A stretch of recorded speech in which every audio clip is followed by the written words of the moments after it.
한화 이글스가 외국인 투수 코디 폰스의 영입을 사실상 확정지으며 2025 시즌 외국인 선수 구성을 모두 마무리했습니다. 이미 에스테반 플로리어를 외국인 타자로 확정한 한화는 라이언 와이스와 코디 폰스로 이어지는 외국인 투수 라인업을 구축하며 마운드 강화를 통해 대권 도전의 발판을 마련했죠. 폰스의 영입은 외신 및 야구 관계자들을 통해 빠르게 확산된 소식으로 팬들의 기대감을 고조시키고 있는데요. 198cm, 116kg의 당당한 체격을 자랑하는 우완투수 폰스는 메이저리그와 일본 프로야구 무대에서의 경험을 바탕으로 KBO 리그에서도 즉시 전력감으로 평가받고 있습니다. 한화의 폰스 영입과 관련된 내용 자세하게 정리해 드리겠습니다. 폰스는 2015년 MLB 신인 드래프트 2라운드 전체 55순위로 밀워키 브루어스에 지명되며 주목받았습니다. 이후 2020년 피츠버그 파이리츠에서 메이저리그 데뷔를 이루었는데요. 첫 시즌 5경기, 선발 3경기에서 평균 자책점 3.18을 기록하며 가능성을 보였지만 이듬해 평균 자책점 7.04로 부진하는 등 빅리그 무대를 더는 밟지 못했죠. 마이너리그 통산 24승 34패 평균 자책점 3.93의 기록은 안정적이지만 압도적이지는 않았습니다. 이후 폰스는 새로운 도전을 위해 아시아 무대로 눈을 돌렸고 2022년 일본 니온엠 파이터스와 계약을 체결하며 일본 프로야구 무대에 입성했는데요. 그해 8월 27일 소프트뱅크 호크스전에서 113구로 노히트 노런을 달성했고 니온엠 소속으로는 27년 만에 대기록을 세우며 주목받았죠. 그러나 이후 잔부상과 내구성 문제로 출전 기회가 제한되었고 니온엠과 재계약에 실패한 후 라쿠텐으로 이적했으나 2024 시즌에는 평균 자책점 6.72로 부진했습니다. 폰스는 다양한 구종을 구사하는 투수로 포심 패스트볼 평균 구속약 151km와 싱커, 커터, 스플리터, 슬라이더, 커브, 체인지업을 활용해 땅볼 유도를 주력으로 삼는데요.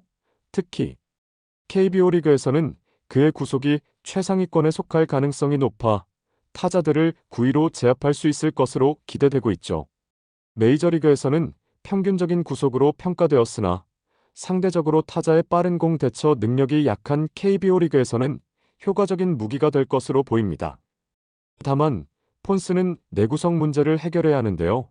큰 체격과 안정적인 투구 메커니즘에도 불구하고 잦은 잔부상으로 경기에 꾸준히 출전하지 못했던 이력이 있기 때문이죠.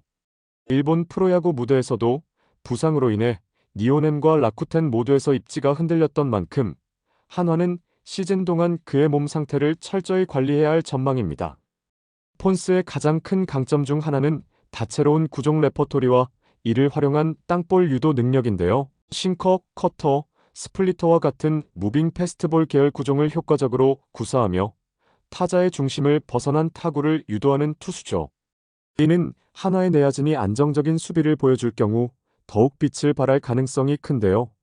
특히 KBO 리그의 환경에서는 구위와 함께 다양한 구종 활용 능력이 투수의 생존에 중요한 요소로 작용하기 때문에 폰스의 이러한 강점은 팀에게 매우 유용한 자산이 될 수 있습니다.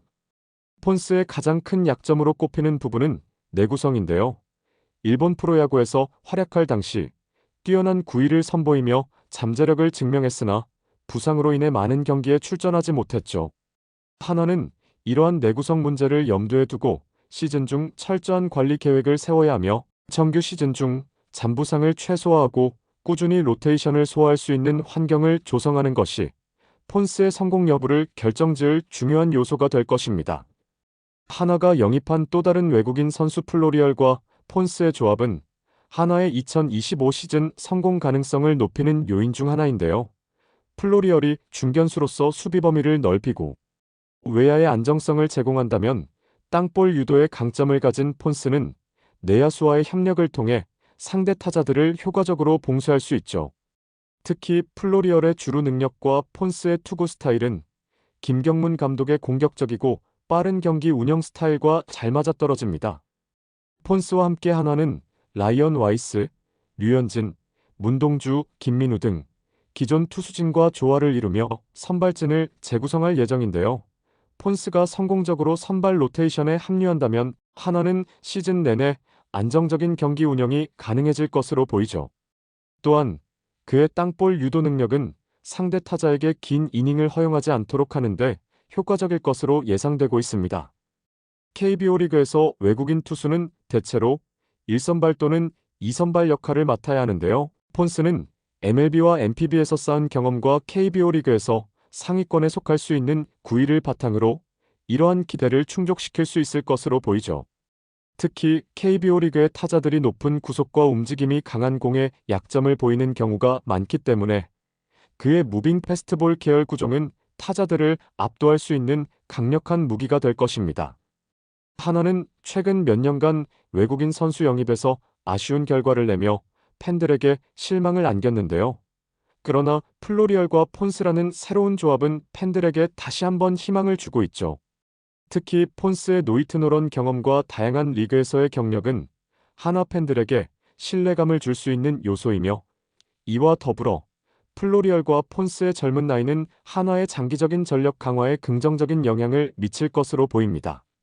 한화는 플로리얼과 폰스를 영입하며 2025 시즌 외국인 선수 구성을 완성했는데요. 플로리얼은 뛰어난 주력과 수비 능력으로 센터라인 강화를, 폰스는 와이스와 함께 강력한 원투펀치를 구성하며 팀의 약점으로 꼽히던 중심 타선과 마운드를 보강했죠. 특히 김경문 감독이 이끄는 팀의 기동력 강화와 땅볼 유도 전략에 폰스가 부합할 것으로 보입니다. 한화는 2024 시즌을 6위로 마감하며 재건의 가능성을 엿봤는데요. 플로리얼, 폰스, 와이스로 이어지는 외국인 선수 트리오는 내년 시즌 팀 전력의 핵심이 될 전망이면 신구 조화를 통해 2025년에는 더 높은 성과를 기대하고 있죠. 폰스의 영입 발표가 공식화되면 한화 팬들은 한층 더 커진 기대 속에서 다가오는 시즌을 맞이할 것으로 보이는데요. 노이트 노런의 주인공이자 다양한 구종을 구사하는 베테랑 투수인 폰스가 KBO 리그에서 어떤 성과를 보여줄지 이목이 집중되고 있습니다. 폰스의 영입은 한화가 새로운 도전에 나서는 신호탄이라 할 수 있으며, 플로리얼과 함께 구축한 외국인 선수 라인업은 한화가 2025 시즌의 경쟁력을 갖추는 데 큰 역할을 할 전망인데요. 그의 성공 여부는 내구성 문제를 얼마나 잘 관리하느냐와 KBO 리그의 환경에 얼마나 빠르게 적응하느냐에 달려있죠. 한화 팬들은 이제 새로운 외국인 선수들의 활약을 기대하며 다가오는 시즌에 대한 희망을 품고 있습니다. 이번 영상은 여기서 마치겠습니다. 재밌게 보셨다면 구독과 좋아요, 알림 설정 부탁드려요. 그럼 오늘도 시청해주셔서 감사합니다.